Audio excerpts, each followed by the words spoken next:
Bismillahirrahmanirrahim. Assalamualaikum warahmatullahi wabarakatuh.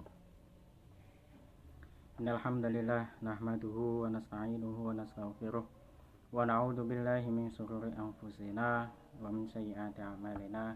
May yahdihillahu fala mudhillalah wa may yudlil fala hadiyalah. Asyhadu an la ilaha illallah wahdahu la syarikalah wa asyhadu anna Muhammadan abduhu wa rasuluh. Rabbi sholli sadri wa yassirli amri wahlul 'uqdatam min lisani yafqahu qawli. Yang saya hormati Bapak dosen Muhammad Ghufron Ramadhani. Beliau adalah dosen mata kuliah Manajemen Bisnis Islam. Yang saya hormati teman-teman mahasiswa STPI Global Mulia. Perkenalkan, nama saya Muhammad Solihin, mahasiswa kelas C, jurusan Ekonomi Syariah dengan nomor NIM 6020 2210 189. Saya asal dari Pekalongan, Jawa Tengah. Dalam kesempatan kali ini saya akan sedikit memaparkan tentang tugas dari Bapak Ghufron, yaitu mata kuliah Manajemen Bisnis Islam. Dalam kesempatan kali ini saya akan menerangkan bab strategi bisnis Rasulullah. Nabi Muhammad SAW bukan hanya seorang pemimpin agama, tetapi juga seorang pengusaha yang sukses pada masanya. Beliau membangun fondasi ekonomi yang kuat dalam masyarakat Islam awal.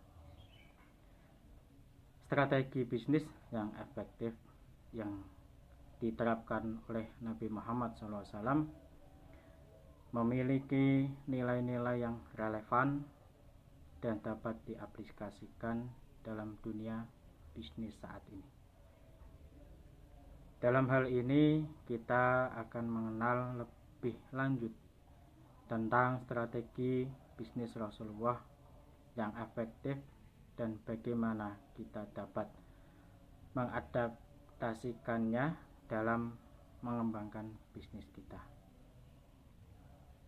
Berikut macam-macam strategi yang dilakukan oleh Rasulullah. Sebenarnya banyak sekali strategi yang dilakukan oleh Rasulullah, tapi dalam kesempatan kali ini saya akan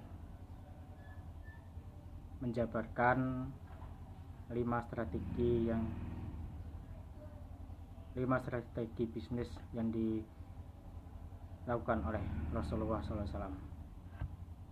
Strategi yang pertama yaitu jujur dalam berbisnis. Jujur merupakan modal dasar seorang pembisnis yang beretika dan berakhlak. Orang akan respek kepada seseorang pedagang yang jujur dibandingkan dengan yang tidak jujur. Rasulullah SAW pernah bersabda, tetapkanlah kejujuran karena sesungguhnya kejujuran mengantarkan kepada kebaikan dan sesungguhnya kebaikan mengantarkan kepada surga. Dengan adanya sifat jujur pada semua pelaku bisnis, maka usaha bisnis akan berjalan baik. Dan selanjutnya strategi yang kedua yaitu tidak menipu takaran, ukuran, dan timbangan. Bentuk kecurangan yang sering terjadi dalam jual beli yakni masalah timbangan dan takaran maupun ukuran. Praktek ini masih banyak dilakukan dilakukan sebagaimana sebagian pedagang. Padahal Allah Subhanahu wa taala dulu telah mengazab kaum Nabi Syuaib. Selain karena mereka kufur kepada Allah, mereka juga suka berlaku curang dalam masalah timbangan. Kita bisa mengambil surah yaitu Al-Mutaffifin di juz 30. Di sana ada di ayat pertama sampai ayat kelima. Untuk strategi yang ketiga yaitu mengutamakan kepuasan pelanggan. Dalam berbisnis, Rasulullah SAW memperlakukan pelanggan dengan baik, seperti halnya beliau memperlakukan dirinya sendiri. Jika beliau tidak suka dizalimi, maka beliau pun tidak akan menzalimi pedagang lainnya. Beliau melayani mereka dengan sepenuh hati dan juga sangat mengutamakan kepuasan pelanggan. Strategi yang keempat yaitu bersih dari unsur riba.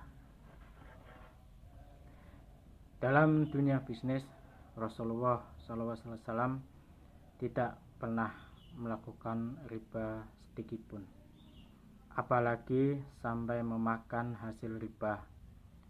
Beliau dalam hadis mengutuk keras para pelaku praktek riba dan menyamakan pelaku riba sebagai perbuatan yang dosa besar. Strategi yang kelima yaitu pandai bersyukur. Jadilah pembisnis yang pandai bersyukur, bahwa syukur merupakan salah satu sifat Allah yang sangat mulia. Allah pasti akan membalas setiap amalan kebaikan yang dilakukan oleh hambanya tanpa luput seorang pun dan tanpa terlewat satu amalan pun. Dalam Al-Quran telah disebutkan yang artinya sesungguhnya Allah itu Ghafur dan Syukur. Demikian presentasi kali ini tentang bisnis, strategi bisnis Rasulullah. Mohon maaf apabila ada kata-kata kurang berkenan di teman-teman dan Bapak dosen. Saya mohon maaf yang sebesar-besarnya. Akhirul kalam, fastabiqul khairat. Assalamualaikum warahmatullahi wabarakatuh.